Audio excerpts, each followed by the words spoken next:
So hey everyone, আজকে আমি চলেছি কলেজে।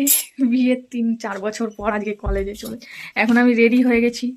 এখন আমার একটা বান্ধবী আসছে ওখান থেকে, অনেক দিনকার বান্ধবী, তার সাথেই আজকে যাব, কারোর সঙ্গ পাইনি। উফ, এই যে আজকে আমার ড্রেস, আর তার সাথে আমি কেমন লাগছে অবশ্যই জানিও। এই যে এখন আমি রেডি হয়ে পড়েছি, এরপর যাব, আর অলরেডি ও চলে এসছে। আমি লেটুস তো পুরো লেটুসই। তো চলো, এখন আমি বলেছি আমার পাশের বাড়ির রিয়ার কাছ থেকে আমি সাইকেলটা নেব। আদৌ সাইকেল ফাইকেল চালাতে পারবো কি না কি জানি। তো চলো তাড়াতাড়ি বেরিয়ে পড়ি, রেডি হয়েছি। চলো চলো, লেটস গো।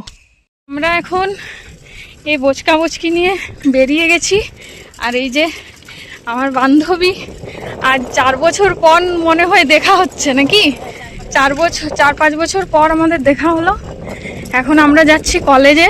কলেজেও যাওয়া হয়নি, যদিও কলেজ কমপ্লিট হয়ে গিয়েছিল, কিন্তু কাজের জন্য আমাদেরকে যেতে হচ্ছে।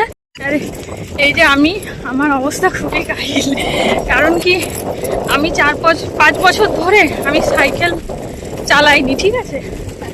দিয়ে হ্যাঁ, মানে আমার বিয়েই হয়ে গেল 2.5 বছর, ধরে রাখো মোটামুটি 2.5 বছর সাইকেলে চাপিনি, ওই বাইক আর গাড়ি এই দুটোতেই চেপেছি। তো যাই হোক, ওই বাড়ির থেকে হ্যাঁ দাঁড়া, আমাকে তো বলতে দে, আমার মানে আমি হাঁপাচ্ছি এইটুকু রাস্তা আসতে। আমি একে বললাম যে তুই বেরিয়ে আমাকে ফোন করবি, ঠিক আছে। ও ফোনও করেছিল, বাট তখন আমি রেডি হচ্ছিলাম। হ্যাঁ, আবার ও আধ ঘন্টা দাঁড়িয়েছিল, আর আমি বাড়ির থেকে আসতেই পারছি না, সাইকেল আমি চালাতেই পারছি না, কি জানি অনেকদিন ধরে চালাইনি বলে মনেই হয় এইরকমই অবস্থা। বাবারে, হ্যাঁ, আরে ওইখানে সাইকেল নাই তো যে চালাবো।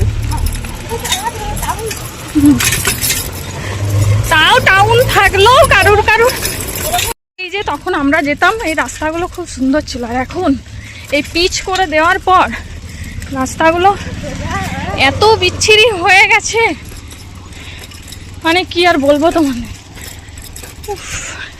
আর এই যে আমি লোকের সাইকেল নিয়েছি, আমার সাইকেল চুলাই চলে গেছে। আর ওটা কি তোর সাইকেল? ওর শাশুড়ি মায়ের সাইকেল নিয়ে এসছে, আর আমি এই পাশের বাড়ির বোনের সাইকেল নিয়ে এসছি। আমাদের 3টা সাইকেল উচ্ছন্নেই চলে গেছে, আর স্কুটিও যেটা ছিল ওটাও বিক্রি করে দিয়েছে, এখন বাইক হয়ে গেছে। বাইক তো আমি চালাতে পারবো না, শিখে গেলেও নিয়ে আসা যেত। তো চলো, এরপর দেখা হচ্ছে। এরপর মানে আমরা হাফ রাস্তা যাব সাইকেলে, দেন ওখান থেকে বাস ধরবো, বাস ধরে যাব কলেজ। আর কলেজের বেশি দূর না, আমরা সাইকেলেই যেতে পারতাম, কিন্তু হাইরান হয়ে যাচ্ছি, তাই ভাবছি বাসেই চলে যাব। তো চলো ভিডিওটা দেখতে থাকো। এই যে এখন আমাদের সাইকেল, এটা হচ্ছে সাইকেল স্ট্যান্ড আমাদের। মানে যখন কলেজ যেতাম তখন তো আর ব্লগ বানাতাম না, তাই এখন ভাবছি একটু যতটা পারি শেয়ার করি। আর এই যে আপনার কিছু বলার আছে আমার ইউটিউব, ফেসবুক আর ইনস্টাগ্রাম বন্ধুদের? কিছু বলার নেই? চলো বাবারে, চলো এখন যাই। কে? তো চলো এখন যাব, এখন বাস ধরবো। এই যে আমাদের এখন বাস চলে এসছে, চলো আমরা এখন বাসে চাপি। A few moments later. আমাদের এখন বাস চলে গেল, আর আমরা এখন এখানে নেমে গেছি, দুজন মিলে এখন যাচ্ছি ভিতরে। এই যে মেন গেট, কতদিন পর আসছি এখানে। কি নোটিশ কি টাঙানো আছে এখানে দেখি, জানি না আজকে আমাদের কপাল ভালো আছে কি খারাপ আছে, কিন্তু জেনে শুনেই তো এসছি। এই যে এটা হচ্ছে রাস্তা, এই হচ্ছে আমাদের কলেজ। তুই আয়।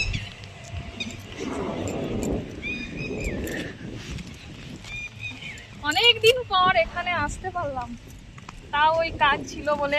এই দেখো এখানে সবকিছু স্পোর্টসের ইয়ে হতো, এখানটায় খেলাধুলা হতো আর কি। এখন অনেক বদলে গেছে। এই যে কালারগুলো দেখতে পাচ্ছ, এই কালার এরকম থাকেনি প্রথমত, এখন অনেকটাই উন্নত হয়ে গেছে দু সাইডটা। চলো এখন গোটায় তো কিরকম খালি খালি লাগছে, পাবো কি পাবো না কি জানি। চলো ভিতরে যাই। আর আমার একটু লজ্জা লজ্জা লাগছে, কতদিন পর আসছি। হ্যাঁ তো এরকম। চলো ভিতরে যাই। এই হচ্ছে আমাদের, মানে আমাদের সাথেই পড়তো, এই ডিপার্টমেন্টে ছিল, বাংলা ডিপার্টমেন্টে, এখন এই কলেজে থাকে। আর এই যে আমাদের বিদায় রজনী, সার্টিফিকেট নেওয়ার জন্য এখানে আসা।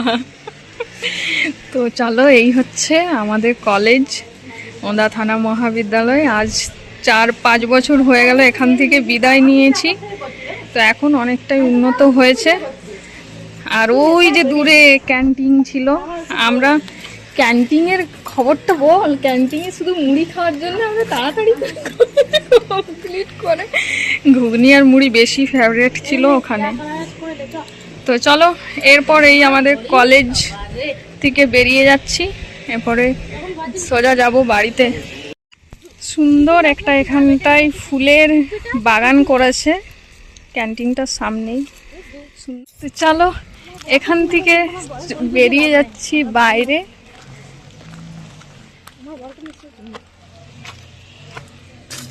চলো এরপর বাস ধরবো যা ঘর। আমরা এখন এই কলেজ ছেড়ে বাইরে এখন যাচ্ছি বাড়ির দিকে। এই যে আর ওখানে মুখটা ঢাকা দেওয়া ছিল, এখন খুললাম, প্রচুর রোদ, এই জন্যই আমি খুলতে চাইছিলাম না। তারপরে এখন আমি কালো হয়ে গেছি, এই জন্য মুখটা দেখাতে পারছি না। বলবে সবাই, বলবে টাউনে থাকিস, একটু শরীরও লাগে না আর ফর্সাও হচ্ছে না। কিন্তু কি বলতো, আমি যখনই বাবা বাড়ি আসি আমি তখনই কালো হয়েই ঘর যাই। শ্বশুর বাড়ি সবাই, আমার শাশুড়ি মা বলবে যে কালো হয়ে গেছো তুমি অনেক। সত্যি এখানে যখন বাবা বাড়িতে আছি তো সবাই বলছে কালো হয়েছে, কালো হয়েছে। হ্যাঁ, আমার স্যুট হয়নি জল, মানে শ্বশুর ঘরে জল পেপে আর বাবা বাড়িতে জলটা স্যুট করে। তো চলো এবার বাস ধরে সোজা যাবো বাড়ি। আর এই যে এই অলরেডি মাথায় ঢাকা নিয়ে নিয়েছে, রোদ গাইজ অনেক অনেক রোদ, অনেক সত্যি রোদ, মুখ পুড়ে যাচ্ছে, জ্বালা হচ্ছে। চলো। A few moments later. তো দেখো এই দিক থেকে ও ওইদিকে বেঁকে যাবে আর আমি এদিকে সোজা চলে যাব। দুজনই না, তুই যাবি আমাদের বাড়ি আসবি, চল টাটা। হ্যাঁ তুইও সাবধানে যাস। হ্যাঁ ঠিক আছে। দেখো ও ওইদিকে চলে গেল, আমি এদিকে চলে এলাম। তো চলো আজকের ভিডিও এখান পর্যন্তই, দেখা হচ্ছে নেক্সট ভিডিওতে। বাই।